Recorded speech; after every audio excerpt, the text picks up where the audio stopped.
السلام عليكم ورحمة الله وبركاته. نحمده ونصلي على رسوله الكريم. أما بعد فأعوذ بالله من الشيطان الرجيم. بسم الله الرحمن الرحيم. পবিত্র মক্কাতুল মুকাররমা থেকে আপনাদের সবাইকে জানাচ্ছি আন্তরিক শুভেচ্ছা এবং মোবারকবাদ। আমরা গতকাল মক্কাতুল মুকাররমাতে 27-এর কদরের রাতকে কাটিয়েছি। আজকে বাংলাদেশে 27-এর কদর, একটি গুরুত্বপূর্ণ কদরের রাত।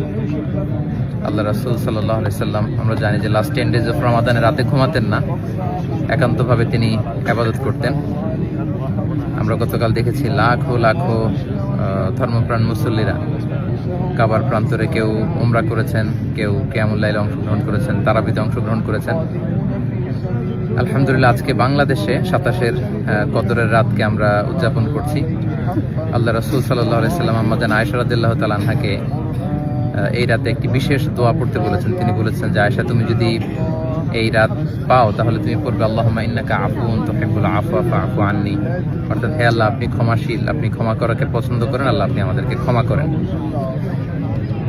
আল্লাহ রাসূল সাল্লাল্লাহু আলাইহি সাল্লাম রমজানের শেষ দশকে যখন পৌঁছতেন, তিনি ইদা জাআল আশরু আহিয়াল লাইলা ওয়া আইকাযা আহলা ওয়া জাদ্দা ওয়া শাদ্দাল মিযহার, সারা রাত জেগে ইবাদত করতেন, পরিবারের সবাইকে জাগিয়ে তুলতেন, ইবাদত করার জন্য বলতেন।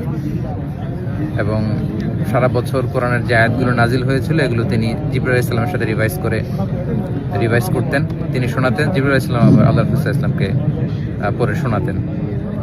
তো এই ক্ষমার রাতে আমরা যেন আল্লাহর কাছ থেকে ক্ষমা পেতে পারি, আমরা কায়মান বাক্যে আল্লাহ তাআলার কাছে ক্ষমা চাই। আল্লাহ যেন আমাদেরকে উতাকা মিনান নার, জাহান্নামের আগুন থেকে রমাদানে যে মুক্তির ঘোষণা দেওয়া হয়, সেই মুক্তিপ্রাপ্ত বান্দাদের অন্তর্ভুক্ত যেন আমরা হতে পারি।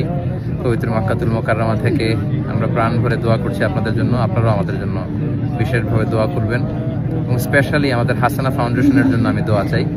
ভেরি রিসেন্টলি আমরা একটা ফাউন্ডেশন ফর্ম করেছি, হাসানা ফাউন্ডেশন, যেটার মধ্য দিয়ে আমরা বাংলাদেশের বিভিন্ন শিক্ষা কার্যক্রম পরিচালনা করব। কদরের এই বরকতময় রাতে হাসানা ফাউন্ডেশনের ভবিষ্যৎ কার্যক্রমগুলো যেন আমরা স্মুথলি পরিচালনা করতে পারি। আপনারা এই ফাউন্ডেশনটির জন্য দোয়া করবেন।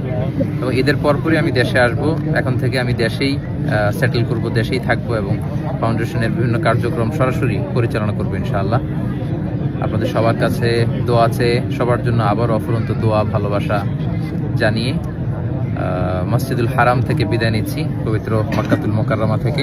হাদা মা ইনদি ওয়াল ইলমু ইনদাল্লাহি আলাইহি তাওয়াক্কালতু ওয়া ইলাইহি উনীব। আসসালামু আলাইকুম ওয়া রাহমাতুল্লাহি ওয়া বারাকাতুহু।